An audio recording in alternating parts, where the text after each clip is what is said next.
Младите до 29 години со добра бизнис идеја и предприемачки афинитети може да аплицираат за грант до 10, додека пак постарите од 29 годишна возраст лимитот е до 7.000 евра. Власта објави јавен повик за поддршка за самовработување и создавање сопствен бизнис, финансии на оперативниот план за 2025 година. Дополнително за невработените луѓе со интелектуална попреченост се предвидени средства до 250.000 денари над основниот грант, како би имале еднакви услови за сите заинтересирани.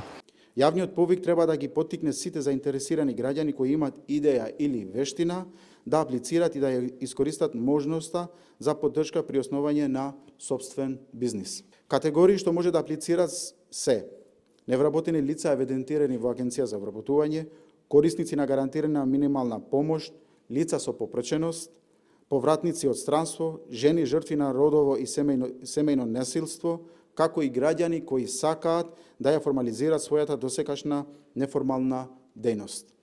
Нашата цел е јасна: да поддржиме што е можно повеќе граѓани кои имаат идеја, занает или волја да изградат нешто свое, на одржлив и легален начин.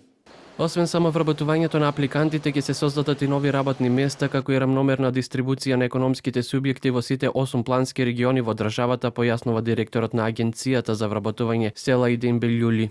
Поддршката на успешните предприемачи за создавање микро и мали предпријатија поттикнува генерирање на нови вработувања. Процесот на селекција се одвива низ неколку фази и има цел да поддржи најдобри идеи и бизнис планови кои водат кон одржливи бизниси. Имплементацијата на самата програма започнува со јавен повик до невработените лица за учество во програмата, пошто заинтересираните лица се пријавуваат во надлежниот центар за вработување и пополнуваат првично прашалник.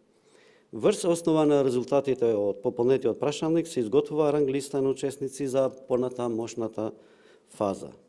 Повикот е отворен до 20 овој месец за мерките 1.1 и 1.2, кои што се дел од годинешниот развоен план, кој што тежи 40 милиони евра и треба да бидат опфатени над 16.000 граѓани преку конкретни активности кон поправеден и поинклузивен пазар на трудот, велат од владата.